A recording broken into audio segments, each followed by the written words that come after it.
This plant explodes. But why? Well, you see, this is a squirting cucumber. Stop giggling. I see you laughing. Stop it. This is serious. These things are found worldwide, and to understand where this thing got its name, you need to understand how most plants spread their seeds. You see, most of the time, plants store their seeds in their fruit. Birds then swoop down, grab their food at the drive-thru, eat it, and fuck off. They then digest the flesh of the fruit, but shit out the seeds. Seeds hit the ground, get fertilized, and the cycle begins anew. But the squirter is poisonous. Every single part of the plant is toxic, so if Tweety here eats it, he's gonna become a KFC family bucket. So if that's the case, how does it spread its seed? Well, same way you do.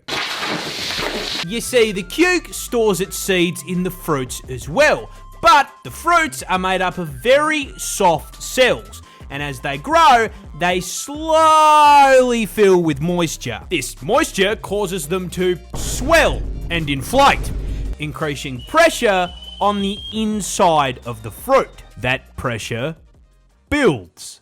The fruit stretches until finally all that pressure is too much for the stem to bear, and it pops out like the pin in a grenade. And with that opening, all those seeds and all that pressure finally has somewhere to go. So, in order to spread its seed far and wide, it busts.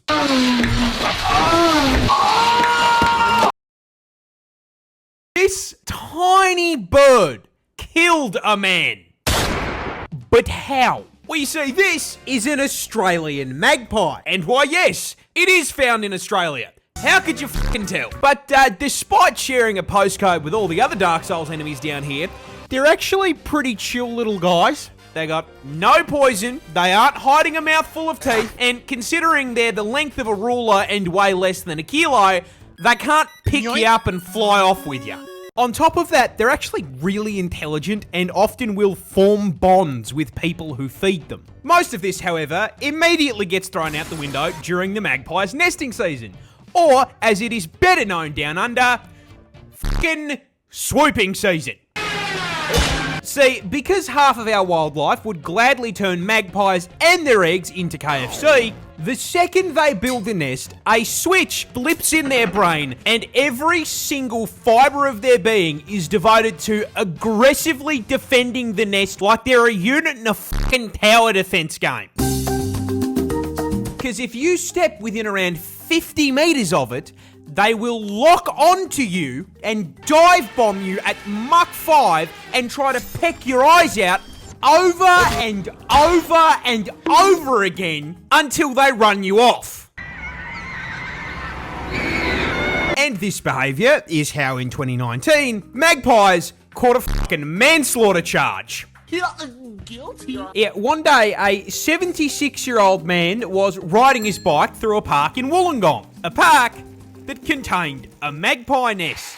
The magpies took exception to this and started swooping him. And they swooped him so hard that he careened off course, crashed the bike, and fucking died.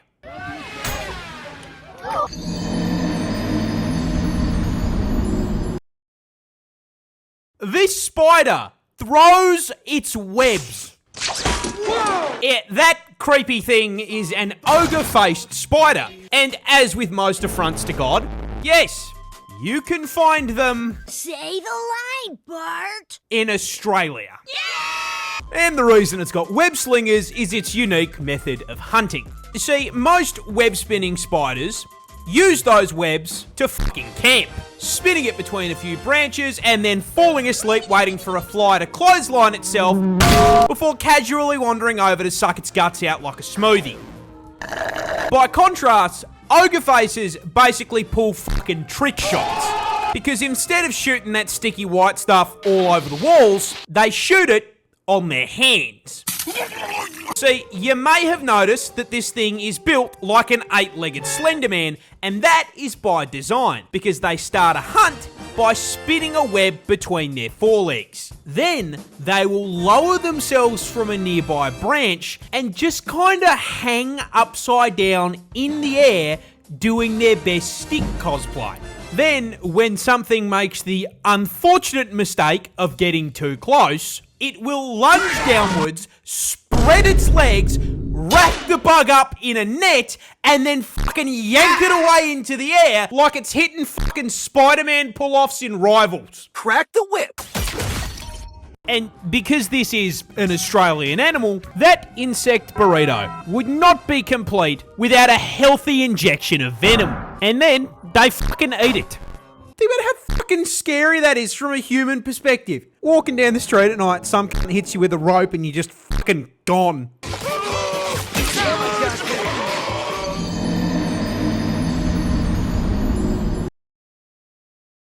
This is one of the oldest creatures on the planet. Who's that Pokemon? We got a boomer! Introducing the horseshoe crab. Found under the sea in the Atlantic, Indian and Pacific Oceans, and when I said old, I didn't mean individually. These little guys disconnect from the server at around age 40. And as far as their actual lives go, they're kind of boring. They're bottom feeders with zero offensive capability, and the only reason they have a tail is that without it, they would die if you flipped them onto their backs.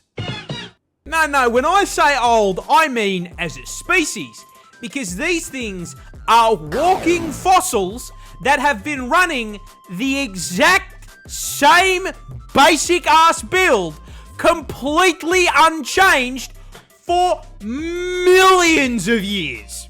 How many millions? Well, here is a list of events that this little guy's family tree has lived through. The fall of Rome. The evolution of humankind. Go back, I want to be monkey! The Ice Age. God tossing a rock at the big-ass lizards. Lizard. Hell, this little fucker watched the first fish crawl onto land and was underwater when the first tree spawned. But I think the best way I can put this into perspective is that not unlike the way the Earth orbits the Sun orbits the Milky Way. Now, this process takes around 225 million years to complete. The horseshoe crab has done it twice!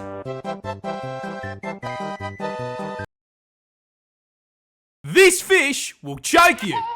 Just not the way you think. See, this is a hagfish found worldwide under the sea, and this thing has one of the most fucking disgusting defense mechanisms on the planet. You see, when I say choke, you probably think I mean they loop that pool noodle shaped body around your neck and squeeze. You are wrong.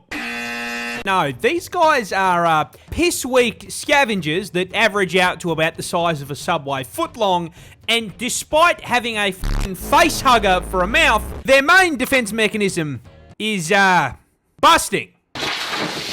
You see, as you can probably tell by looking at them, these bad boys are slimy. Really slimy. And when threatened, they use it as a fucking weapon. Whenever something tries to eat them, they kick the slime production into overdrive, secreting a protein that instantly converts the surrounding ocean water into thick, sticky sludge in half a second. And I mean, you know, a load like that in half a second, incredibly impressive. Nothing to be embarrassed about at all. This slime then seeps into and clogs the gills of their predators, suffocating them to death. Then, having literally slimed their ops, they whip out an Uno reverse card and fucking eat them.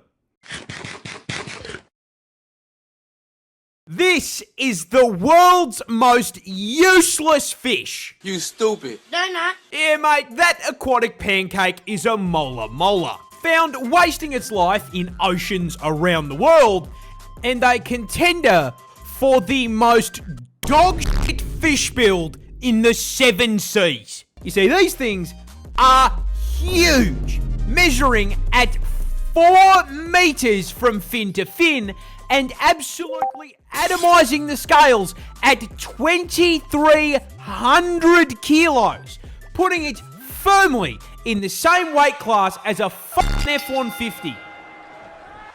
There is, however, a problem with that size. That is all it's good at. It spent every available stat point on being a giant floating satellite dish at the cost of spending its life as a useless fucking punching bag. To start with, the thing can't even swim properly. Their fins, specifically their tail, is tiny compared to the rest of their body, which makes them so shit at maneuvering. The only thing they can fucking eat is jellyfish and plankton because those don't dodge. Speaking of food, you may have noticed that in all of these photos, its mouth is open. That's because it doesn't fucking close. God has cursed the fucking thing to permanently pog. Oh, but evolution is not done fucking the sunfish yet. Because funnily enough, being the size of the average American meal while having the defensive capabilities of a Tickle Me Elmo makes these things perfect targets for predators. Most of the time, animals just take fucking bites out of them, realize they taste like shit, and then swim off, leaving a hole in their head, which somehow doesn't kill them. Do you have any ibuprofen? I got a headache. That disgusting flavor is probably due to the 50 fucking parasite species living on its body, but flavor doesn't matter to sea lions, who will rip their fucking fins off and play frisbee with them. And if you thought it couldn't get any worse, they will often swim to the surface to warm themselves up and let birds eat the parasites off of them, where they are promptly hit by a boat. Their only saving grace is that they don't process pain because their brain is the size of a testicle. They are blissfully unaware that they spend their entire fucking life getting jumped. Fight back! Fight back! I can fix your fear of snakes with this ridiculous creature. No, that is not a snakeskin sock puppet. That is an actual, real animal on this planet, and it's called the Arabian sand boa. And you may be wondering, why does he look like that? Let me do it for you. Well, no. As much as it looks like it, God did not design this thing in the Spore Creature Creator after 10 fucking beers. No, it looks like a strand of spaghetti with googly eyes for camouflage. So, I'm gonna give you exactly one guess as to where an animal called the Arabian sand boa is found. That's right, the deserts of the Arabian Peninsula. If you got that wrong, I don't know what to fucking tell you, man. You stupid. They're not. And in order to survive in that air fryer, the sock here needs two things. Food, and not to be turned into food. Which is rather hard, considering this is not a fucking danger noodle, okay?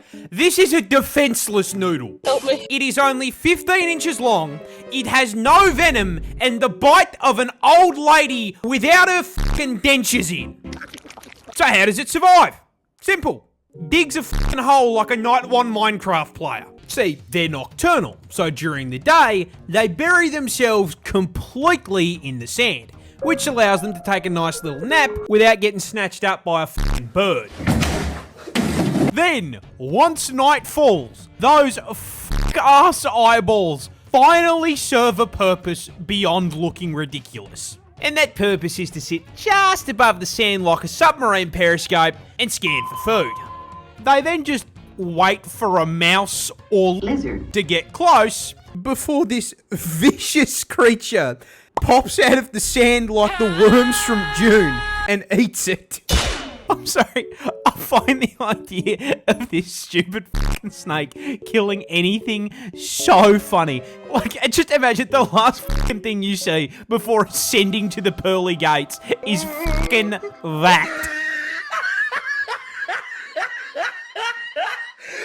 Look at the top of his head. This is the world's most disgusting bee. Brother, ugh. Yeah, that is a vulture bee, found on the Tyrannid hive continent of South America, and you are probably wondering, what makes it so disgusting? And that's pretty easy to answer. It eats fucking rotten corpses. Well, at least that's one thing that makes them gross. Yeah, the Left 4 Dead zombie diet is actually just the tip of the iceberg on how fucking disgusting these things get. But before you learn the rest, I gotta teach you about bees. You like jazz? See, a normal beehive runs on two main resources, nectar and pollen. Nectar is used to create Winnie the Pooh's honey, and pollen is used as a source of protein. Now, the issue is vulture bees can collect nectar, but they are physically incapable of picking up pollen. So where do they get their protein? Well, basically, roadkill.